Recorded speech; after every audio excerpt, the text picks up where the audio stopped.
50 years ago, a great American in whose symbolic shadow we stand today signed the Emancipation Proclamation.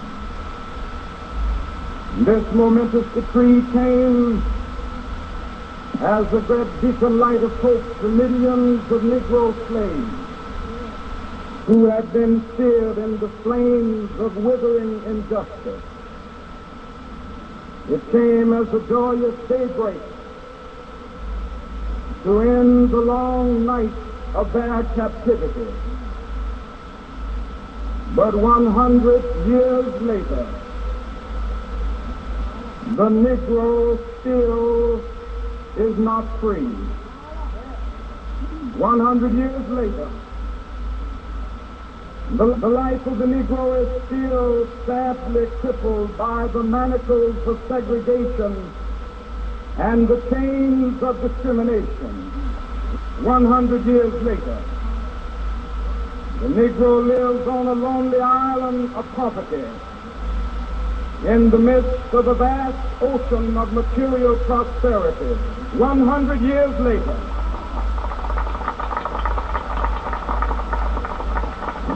the Negro is still languished in the corners of American society and finds himself in exile in his own land.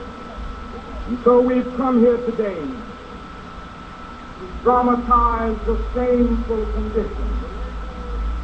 In a sense, we've come to our nation's capital to cast a check. And the architects of our republic wrote the magnificent words of the Constitution and the Declaration of Independence. They were signing a promissory note which every American was to fall heir. This note was a promise that all men, yes, black men as well as white men, would be guaranteed the unalienable rights of life, liberty, and the pursuit of happiness. It is obvious today that America has defaulted on this promissory note insofar as her citizens of color are concerned. Instead of honoring this sacred obligation, America has given the Negro people a bad check, a check which has come back marked insufficient funds. But we refuse to believe that the Bank of Justice is bankrupt. We refuse to believe that there are insufficient funds in the great vaults of opportunity of this nation. So we've come to cash this check, a check that will give us upon demand the riches of freedom and the security of justice. We have also come to this hallowed spot to remind America of the fierce urgency of now. This is no time to engage in the luxury of cooling off or to take the tranquilizing drug of gradualism. Now is the time to make real the promises of democracy. Now is the time to rise from the dark and desolate valley of segregation to the sunlit path of racial justice. Now is the time to lift our nation from the quicksands of racial injustice to the solid rock of brotherhood. Now is the time to make justice a reality for all of God's children. It would be fatal for the nation to overlook the urgency of the moment. This sweltering summit of the Negro's legitimate discontent will not pass until there is an invigorating autumn of freedom and equality. 1963 is not an end, but a beginning. Those who hope that the Negro needed to blow off steam and will now be content will have a rude awakening if the nation returns to business as usual. There will be neither rest nor tranquility in America until the Negro is granted his citizenship rights, the whirlwinds of revolt will continue to shake the foundations of our nation until the bright day of justice emerges. But that is something that I must say to my people who stand on the warm threshold which leads into the palace of justice. In the process of gaining our rightful place, we must not be guilty of wrongful deeds. Let us not seek to satisfy our thirst for freedom by drinking from the cup of bitterness and hatred.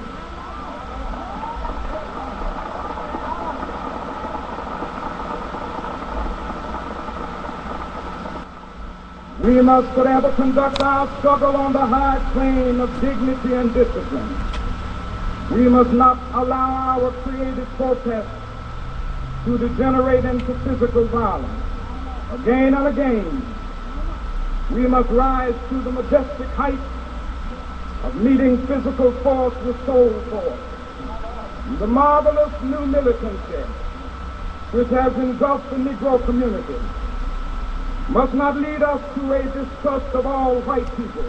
For many of our white brothers, as evidenced by their presence here today, have come to realize that their destiny is tied up with our destiny.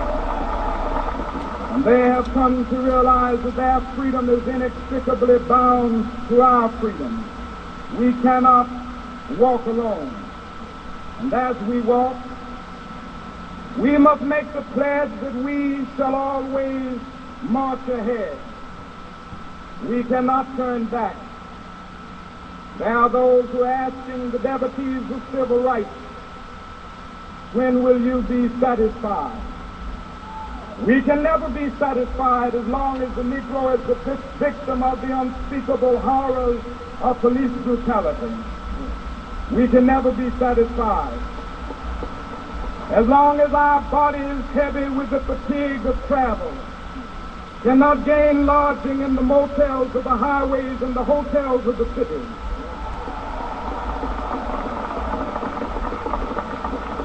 We cannot be satisfied as long as the Negro's basic mobility is from a smaller ghetto to a larger one. We can never be satisfied as long as our children are stripped of their selfhood and robbed of their dignity by signs stating for whites only.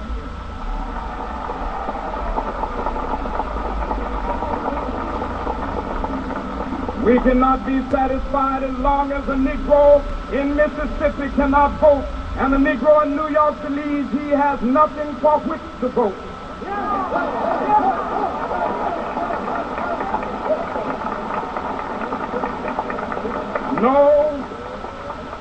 No, we are not satisfied, and we will not be satisfied until justice rolls down like waters and righteousness like a mighty stream.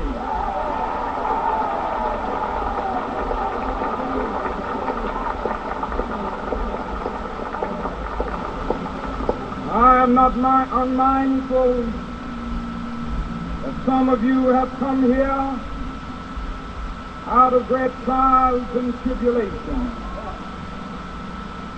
Some of you have come fresh from narrow jail cells. Some of you have come from areas where your quest for freedom left you battered by the storms of persecution and staggered by the winds of police brutality. You have been the veterans of creative suffering. Continue to work with the faith that unearned suffering is redemptive. Go back to Mississippi. Go back to Alabama. Go back to South Carolina. Go back to Georgia. Go back to Louisiana. Go back to the slums and ghettos of our northern cities, knowing that somehow this situation can and will be changed. Let us not wallow in the valley of despair. I say to you today, my friends,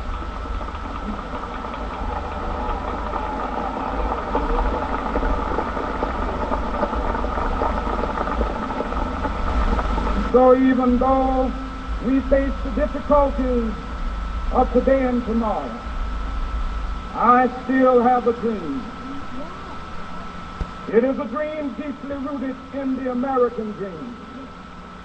I have a dream that one day this nation will rise up, live out the true meaning of its creed.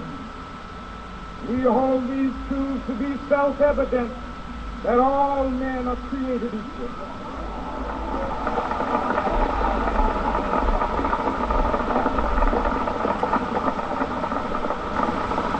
I have a dream that one day on the red hills of Georgia, the sons of former slaves and the sons of former slave owners, will they be able to sit down together at the table of brotherhood?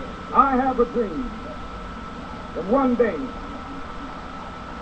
even the state of Mississippi, a state sweltering with the heat of injustice, sweltering with the heat of oppression, will be transformed into an oasis of freedom and justice. I have a dream that my four little children will one day live in a nation where they will not be judged by the color of their skin, but by the content of their character. I have a dream today.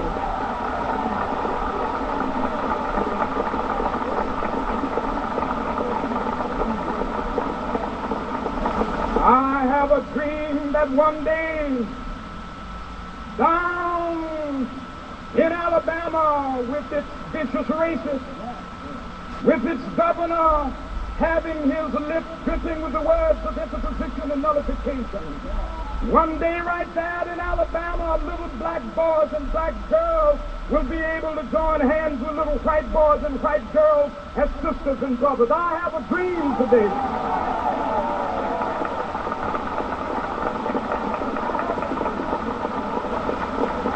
I have a dream that one day every valley shall be exalted. Every hill and mountain shall be made low, the rough places will be made plain, and the crooked places will be made straight, and the glory of the Lord shall be revealed, and all flesh shall see it together. This is our hope. This is the faith that I go back to the South with. With this faith, we will be able to hew out of the mountain of despair a stone of hope. With this faith, we will be able to transform the jangling discords of our nation into a beautiful symphony of brotherhood. With this faith, we will be able to work together, to pray together, to struggle together, to go to jail together, to stand up for freedom together, knowing that we will be free one day. This will be the day. This will be the day when all of God's children will be able to sing with new meaning, my country tears of thee. Sweet land of liberty of thee I sing. Land where my fathers died, land of the pilgrims tried. From every mountainside, let freedom ring, and if America is to be a great nation, this must become true. And so let freedom ring from the prodigious hilltops of New Hampshire. Let freedom ring from the mighty mountains of New York. Let freedom ring from the heightening Alleghenies of Pennsylvania. Let freedom ring from the snow-capped Rockies of Colorado. Let freedom ring from the curvaceous slopes of California. But not only that, let freedom ring from Stone Mountain of Georgia. Let freedom ring from Lookout Mountain of Tennessee. Let freedom ring from every hill and molehill of Mississippi, from every mountainside. Let freedom ring, and when this happens, when we allow freedom ring, when we let it ring from every village and every hamlet, from every state and every city, we will be able to speed up that day when all of God's children, black men and white men, Jews and Gentiles, Protestants and Catholics, will be able to join hands and sing in the words of the old Negro spiritual, free at last, thank God Almighty, we are free at last.